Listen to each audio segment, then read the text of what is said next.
안녕하세요. 저는 33살의 딸 하나를 키우고 있는 이혼녀입니다. 3년간의 결혼 생활을 정리하고 혼자서 딸아이를 책임져야 하니 막막하기도 하네요. 하지만 이혼을 후회하진 않아요. 결혼이라면 치가 떨릴 정도로 호되게 힘든 시간을 보냈었던 터라 싱글맘의 어려움보다는 해방감이 더 크게 느껴지거든요.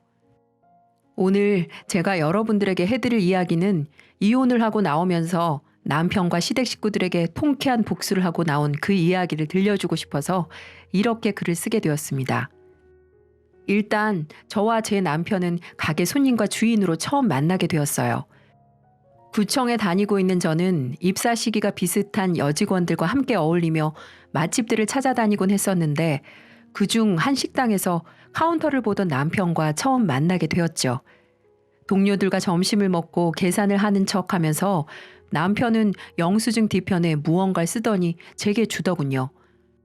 식당을 나서고 영수증 뒷면을 확인해 보니까 남편이 검정 볼펜으로 자신이 식당의 주인이고 처음 뵙지만 너무 느낌이 좋아서 실례인 줄 알면서도 용기 내서 연락처를 남기니까 부담스럽다면 그냥 무시하시고 조금이라도 저를 좋게 봐주신다면 연락을 달라는 내용의 글자들이 꾹꾹 눌러 쓴 듯이 적혀 있었습니다.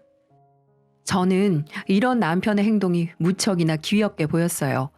이런 식으로 고백을 하는 남자도 처음이었고 글을 읽고 난 뒤 계산을 해주면서 얼굴도 못 마주치던 남편의 얼굴이 떠올라서 흔쾌히 남편에게 제가 먼저 연락을 했었죠. 이후 한 두세 번 정도 따로 만남을 가진 뒤 저희는 연인이 되었습니다. 둘 다 쑥맥이라 어떤 이야기가 오갔는지 기억은 잘 나지 않지만 연애가 서툰 저희라 상대방을 위하는 서툰 표현들이 참 풋풋했던 것만은 또렷이 기억이 납니다. 저희 부서가 야근이 많은 부서이고 남편 역시 자영업을 했기 때문에 서로 만날 시간은 항상 모자랐지만 그만큼 더 애틋하고 애절하게 2년간의 연애를 했었네요. 남편과 만나는 시간 동안 저희는 다퉜던 적이 없는 만큼 서로 참 잘 맞는다고 생각했었어요. 또 연애가 길어지니까 긴 연애가 주는 편안함이 좋았고요. 더군다나 제가 30살이 되면서 결혼에 대한 이야기가 자연스럽게 서로 오가기 시작하더군요. 먼저 말을 꺼낸 건 남편이었습니다. 우리 이제 결혼할까? 뜬금없이 그게 무슨 소리야. 지금 나한테 프로포즈 하는 거야? 무슨 프로포즈가 이렇게 심심하고 뜬금없어? 우리 연애도 충분히 했고 그동안 서로 잘 지냈잖아. 만약 내가 결혼을 한다면 자기랑 하고 싶어.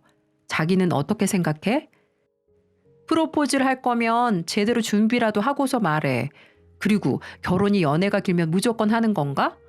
나랑 결혼하고 싶은 이유가 그게 다야? 그건 아닌데. 서툴러서 미안해. 그냥 이제는 자기랑 연애 말고 결혼이 하고 싶어. 프로포즈조차 서툰 남편의 모습이 귀여웠지만 그럴듯한 모습으로 다시 프로포즈를 하라며 면박을 주었죠. 며칠 뒤 남편은 누가 봐도 티가 나게 늦은 밤 저를 집 앞으로 불러내서 차로 데려가더니 트렁크를 열고 그 안에서 풍선이 날아다니고 꽃을 꺼내며 다시 청혼을 하더라고요. 저는 그런 어수룩한 모습에 끌려 결혼을 승낙하고 말았습니다. 하지만 그 선택이 제 인생에서 가장 잘못된 선택이었다는 걸 그 당시 알았어야 했어요. 적어도 결혼을 결심할 사람이라면 좀 더 주변 사람들과 환경을 따져봤어야 했는데 그날의 분위기에 휩쓸려서 냉큼 결혼을 하겠다고 말한 제가 후회스럽네요. 제 선택이 잘못된 실수였다는 걸 깨닫기까지 그리 오랜 시간이 걸리진 않았습니다. 결혼을 약속한 사이니까 현실적인 부분을 이야기할 것들이 참 많잖아요. 그중에서 돈 문제가 그랬습니다. 남편은 빈털털이었던 거죠. 사귀는 동안에는 전혀 몰랐어요. 어린 나이부터 오랫동안 장사를 해왔으니 자기 앞가림 정도는 하는구나 라고 생각을 했지 모아둔 돈이 한 푼도 없을 거라고는 생각도 못했던 거죠. 그렇다고 한 달에 수입이 얼마나 되냐고 묻기도 참 민망하고 저 혼자 의뢰 짐작을 했었던 부분이었는데 막상 남편의 경제 상황을 알게 되면서 저는 어처구니가 없었습니다. 심지어 자기가 사장이라고 말했던 가게도 사실은 시어머님이 운영하시던 가게였거든요. 남편은 그저 시어머님의 일을 도와주면서 용돈을 받는 입장이었고요. 전 이때 이 결혼을 깨끗하게 포기했어야 했어요. 아니, 그동안 왜 말을 안 한 거야? 자기가 여기 사장이라며. 이제 와서 갑자기 시어머니 가게에서 월급 받는 입장이라고 이야기를 하면 내가 어떻게 해야 해? 이거 우리 엄마 가게잖아. 그러니까 내 가게이기도 한 거지. 그리고 어차피 엄마가 하다가 힘에 부치면 내게 넘겨줄 거라고 했는데 내가 자기에게 거짓말한 건 아니잖아. 어떻게 그게 거짓말이 아니야? 그리고 한 달에 130만 원 받으면서 어떻게 결혼 생활을 하려고 해? 우리 집은 어떻게 하고? 또 생활비는? 세금은? 심지어 결혼식 올릴 돈도 없잖아. 130만 원 받을 때는 장사가 안 될 때고 잘 되면 그것보다 많이 받아. 장사하는 사람이 어떻게 매달 똑같은 돈을 벌어? 장사가 잘 되면 좀 더 받는 거고 뭐 안 되면 조금 받을 수도 있는 거지. 안 돼. 우리 결혼은 좀 더 경제적으로 준비가 되면 그때 하자. 도저히 답이 안 나오는 상황이잖아. 내가 엄마한테 이야기해 볼게. 아마 도와주실 거야. 아유, 그만 화 풀고 진정해. 전 그때 정말 이 결혼을 취소하려고 했었습니다. 남편이란 사람이 너무 좋아서 결심한 결혼이었지만 현실적인 모습을 확인하면서 남편이 참 무능력해 보이고 대책이 없는 사람이란 생각이 들었거든요. 무엇보다 어떤 문제에 부딪혔을 때 시어머니를 찾는 모습이 너무나도 한심해 보였습니다. 그날의 답 없는 대화를 마치고 며칠 뒤 시어머니로부터 전화가 왔어요. 혹시 김지혜 씨 연락처 맞나요? 네, 맞는데 어디시죠? 너구나? 네? 어디신데 다짜고짜 반말이세요? 나 덕훈이 엄마 되는 사람인데 덕훈이한테 듣기로 네가 우리 아들이 가진 게 없어서 결혼을 하니 못하니 그랬다면서? 너 때문에 우리 덕훈이가 얼마나 상처를 받았는지 아니? 안녕하세요. 처음 인사드려요. 근데 덕훈 씨에게 어떻게 이야기를 들으셨는지 모르겠지만 다짜고짜 이렇게 반말로 전화하셔서 따지실 문제는 아닌 것 같은데요. 너 돈 가지고 덕훈이한테 면박 줄 때부터 짐작은 했었지만 되게 싹수가 없구나. 돈? 그래. 결혼하려면 얼마가 필요하니? 말해봐. 넌 얼마나 대단한 직장 다니면서 돈을 모았는지 모르겠지만 그깟 돈 내가 해줄게. 제가 덕훈 씨에게 말한 건 금액이 중요한 게 아니라요. 그동안 절 속인 걸 이야기한 거였어요. 덕훈 씨가 제게 가게 주인이라고 해놓고서는 이제 와서 용돈 받는 입장이라고 이야기한다면 어머니 입장에서는 당황스럽지 않겠어요? 말 빙빙 돌리지 마라. 결국은 돈이잖니. 가게 하나 가지고 있으면서 너 좋다고 하니까 팔자라도 고쳐볼까 싶었는데 그게 아니니까 네가 이렇게 덕훈이한테 모진말을 했겠지. 제가 방금 돈의 문제가 아니라고 말씀드렸을 텐데요. 저 이렇게 전화로 어머님에게 혼날 이유가 없는 것 같은데 어머님이야말로 제게 너무하시는 거 아닌가요? 당돌하기도 하구나. 주말에 우리 집으로 건너오너라. 그깟 돈 내가 해줄게. 덕훈이만 아니면 혼쭐을 내는 건데 그래도 네가 좋다니. 에휴, 이놈이 마음만 착해가지고. 다짜고짜 돈을 해주겠다며 막말을 퍼붓고는 자기 할 말만 하고 전화를 툭 끊어버리는 시어머니. 제가 처음 시어머니와 한 대화입니다. 끊긴 전화기를 잡고서 놀란 마음에 어찌나 눈물만 나오던지 계단에서 한참을 울다 남편에게 전화를 걸었죠. 방금 시어머니라는 사람에게서 전화가 왔는데 도대체 네가 무슨 말을 했길래 내가 돈에 환장한 여자가 되었냐면서 막 소리를 질렀습니다. 남편은 제 속도 모르고 모든 게 잘 이야기가 되었다고 엄마가 돈을 해준다면서 기뻐하는 남편을 보고 속이 정말 답답해져 왔습니다. 정말 가기 싫은 시댁이었지만 남편은 딱 한 번만 넘어가 주면 집도 생기고 결혼할 돈도 생긴다면서 제발 부탁이니까 딱 한 번만 자기 뜻대로 하자고 하네요. 울고불고 제게 매달리는 남편을 떼어내지 못하고 결국 전 시댁으로 발길을 향했습니다. 초인종을 누르고 집에 들어선 저는 깐깐하게 팔짱을 끼고 절 노려보시는 시어머님을 처음 마주하게 되었습니다. 저도 마주하기 불편했지만 남편을 봐서라도 어떻게든 밝게 인사를 드려야 했죠. 하지만 시어머님은 구태여 불편한 기색을 숨기려고 노력조차 하지 않더군요. 자리에 앉아 시어머님으로부터 남편 없이 얼마나 힘들게 아들을 키웠는지, 또 장사를 하면서 겪은 서러움들, 남편이 없어 겪은 서러움 등등 열변을 제게 토하셨습니다. 그러면서 힘들게 키운 아들이 결혼할 여자에게 그런 무안을 당했다는 것에 많이 화가 나셨다고 하네요. 저도 할 말은 많았지만 남편이 저를 향해 고개를 저으며 한 번만 참아달라고 눈빛으로 애원하길래 그저 죄송하다고만 말씀드렸네요.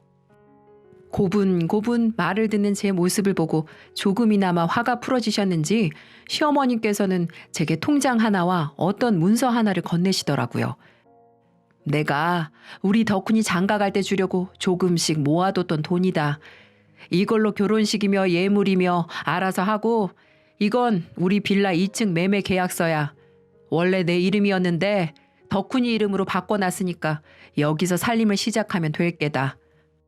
네? 어머님 계시는 여기 이 빌라 2층이요? 왜?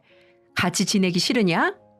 아니, 그건 아닌데 전 연말에 청약 시작하는 아파트를 생각하고 있어서요. 신축이라고 좋은 게 아니야. 그거 갚으려면 또 얼마나 힘들겠니? 돈 모을 때까지는 잔말 말고 여기서 지내거라.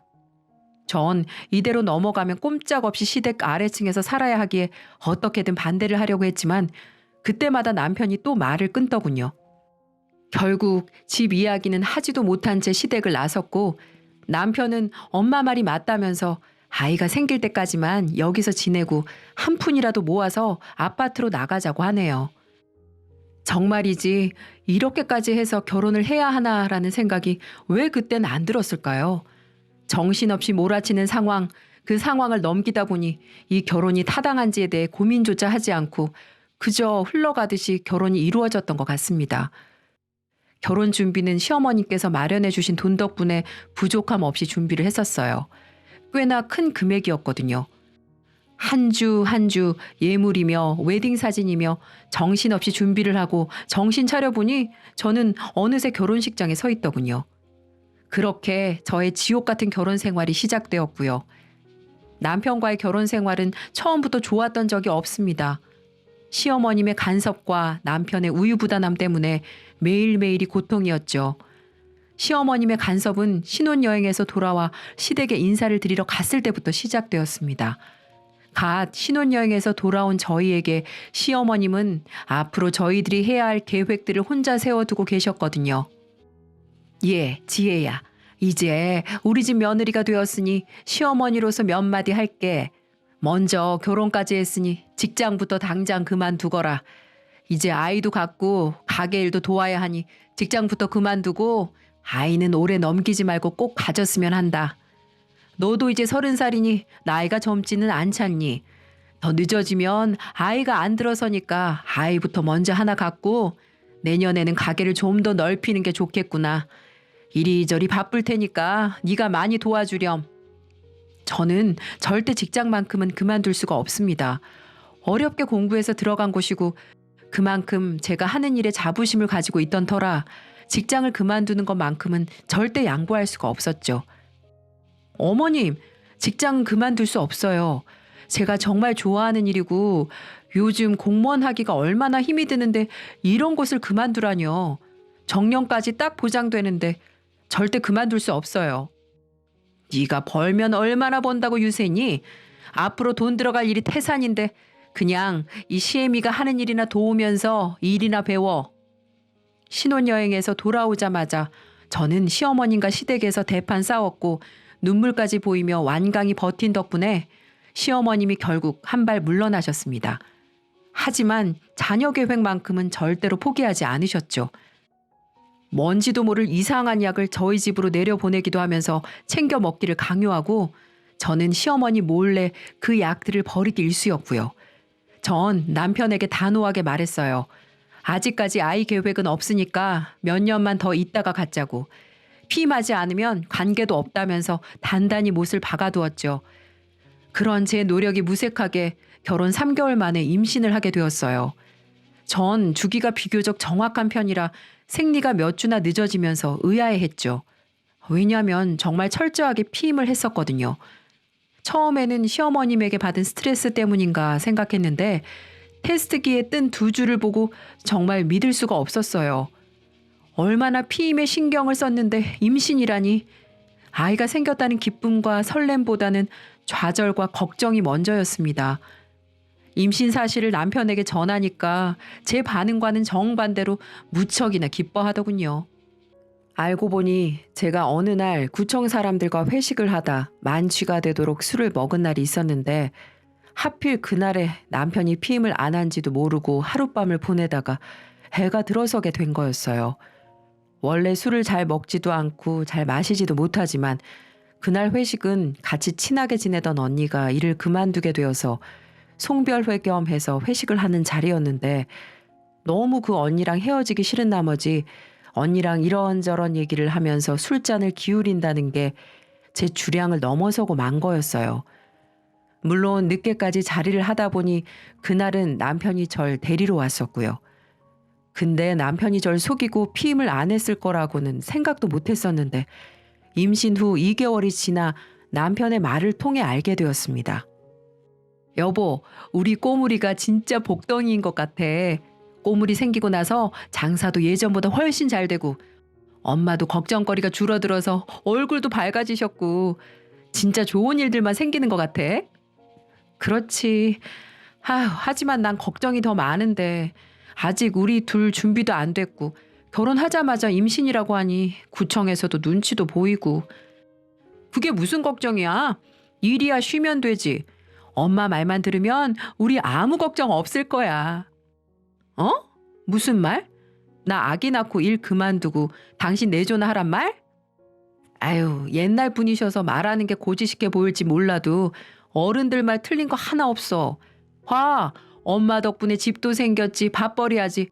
그리고 우리 예쁜 꼬물이도 가졌지. 안 그래? 자기도 우리 엄마에 대해서 이제 좋게 좀 생각해 주라. 안 그랬으면 꼬물이도 없었어. 뭐? 어머님이 없었으면 꼬물이도 없었다고? 그게 무슨 말이야? 사실은 자기가 아기를 갖지 않겠다고 말한 걸 엄마한테도 말했었거든. 엄마가 아기를 너무 기대하길래 엄마한테 자기 괴롭히지 말고 조금만 기다려달라고 했거든. 그걸 왜 말씀드려? 내 입장은 생각도 안 하니? 아니, 들어봐봐. 그랬더니 엄마가 그냥 아기를 가지라는 거야. 부부 사이에 아이가 있어야 더 끈끈해진다면서. 엄마 말 한 번만 들어보라고 엄청 뭐라 하셔서 피임을 안 했어. 근데 정말 꼬물이 생기고 나서 우리 둘 더 좋아졌잖아. 뭐라고? 방금 뭐라고 했어? 나 속이고 일부러 임신을 하게 만든 거라고? 화내지 마. 자기한테 미리 말 안 한 건 미안한데 결국 우리 아이는 가질 예정이었잖아. 조금 일찍 갖는다고 뭐가 달라져? 전 너무나 당당한 남편의 태도에 할 말을 잃었습니다.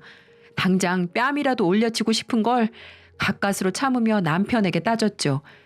당신과 결혼한 사람은 나인데 왜 자녀 계획 같은 중요한 일을 내가 아닌 시어머니가 상의하냐고. 그리고 내가 정말 싫다고 했는데 내 의사 따위는 전혀 생각하지도 않고 무책임하게 일을 벌였는지. 남편은 앵무새처럼 어차피 가질 거 달라질 건 없다고 적반하장으로 화를 내었습니다. 전 그때 남편에게 가지고 있던 좋은 감정들이 모두 사라지는 걸 느꼈어요. 좋은 사람이고 상냥하고 가진 걸 뽐내지 않는 사람에서 실상은 무책임하고 무능력하고 계획이라고는 없는 사람으로 보였죠. 하지만 이미 엎질러진 물, 아이까지 생긴 이 마당에 임신한 몸으로 이혼을 결심한다는 건 쉬운 일이 아니었습니다. 어떤 부부들처럼 아이 때문에 살아야 하는지를 고민하고 있을 때 결국 이혼을 결심한 결정적인 일이 생기고 말았죠. 임신 6개월 차에 들어설 때였어요. 임신을 알게 되고 시어머님과 남편에게서 직장을 그만 다녔으면 하는 압박이 점점 심해지면서 전 엄청나게 스트레스를 받고 있었어요.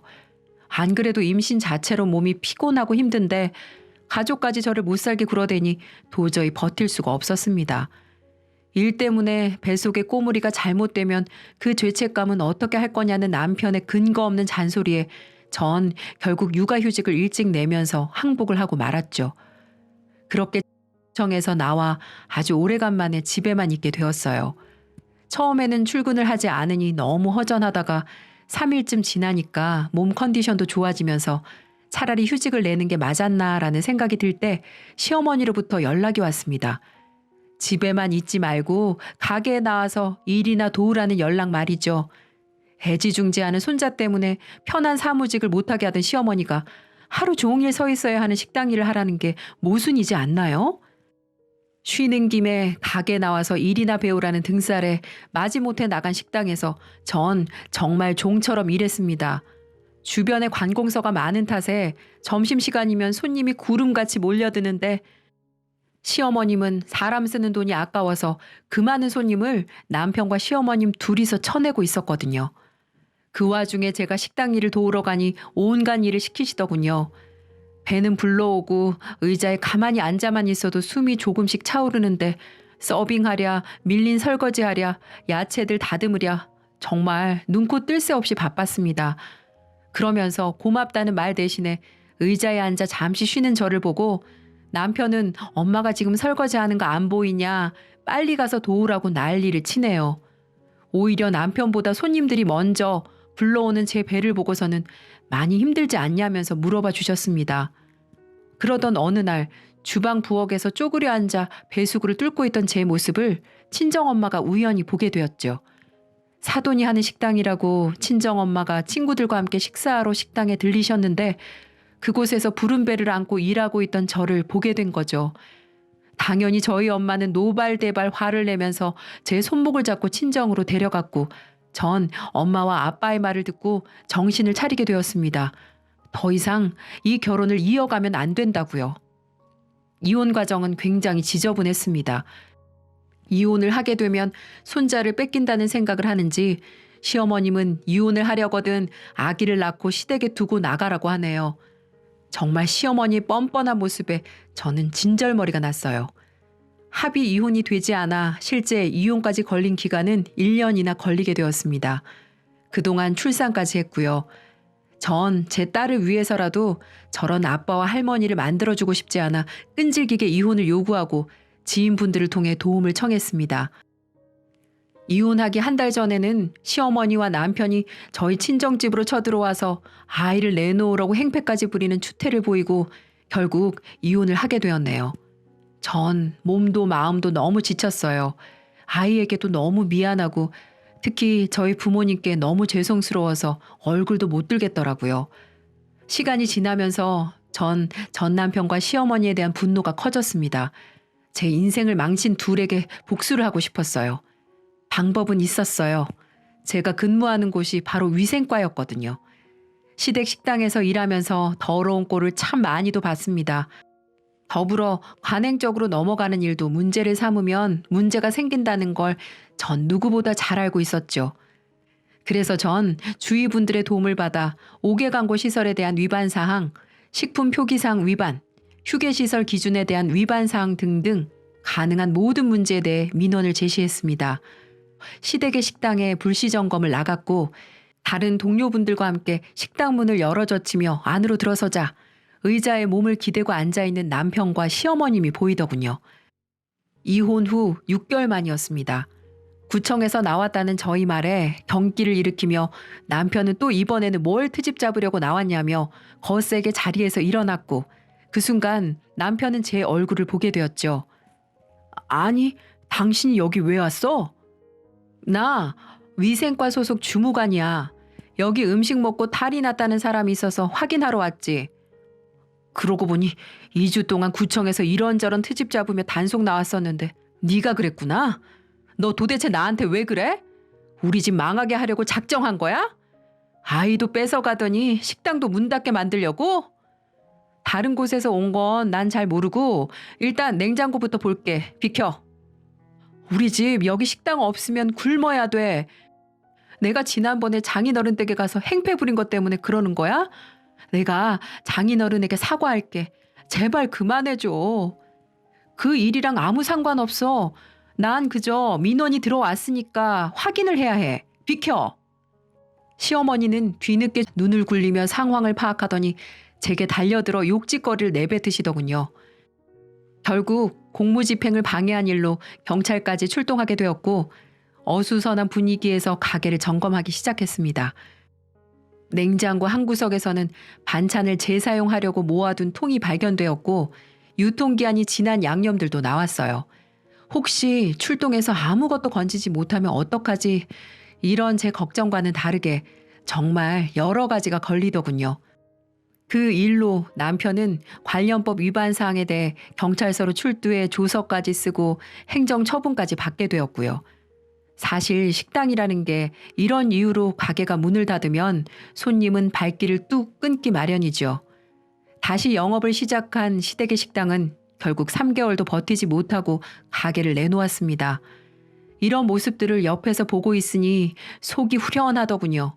특히나 남편이 제 바지가랑이를 부여잡고 빌고 있는 모습은 제가 이런 치졸한 짓까지 해야 하는 충분한 이유가 되었고요. 아직까지도 결혼 생활에 대한 트라우마를 완전히 극복하진 못했지만 그때의 복수는 조금도 후회하지 않습니다. 제 긴 이야기는 여기까지입니다. 제가 이번 일을 겪으면서 느낀 점은 사랑에 눈이 멀어 상대방의 모든 것을 믿지 말자는 점이에요. 사랑한다는 이유로 무조건 믿었다간 저처럼 견디기 힘든 고통을 겪게 될지도 모르니까요. 제 구구절절한 사연은 여기까지고요. 지금까지 제 사연 함께해 주셔서 진심으로 감사합니다. 여러분들도 한절기 건강관리 유의하시기 바랄게요.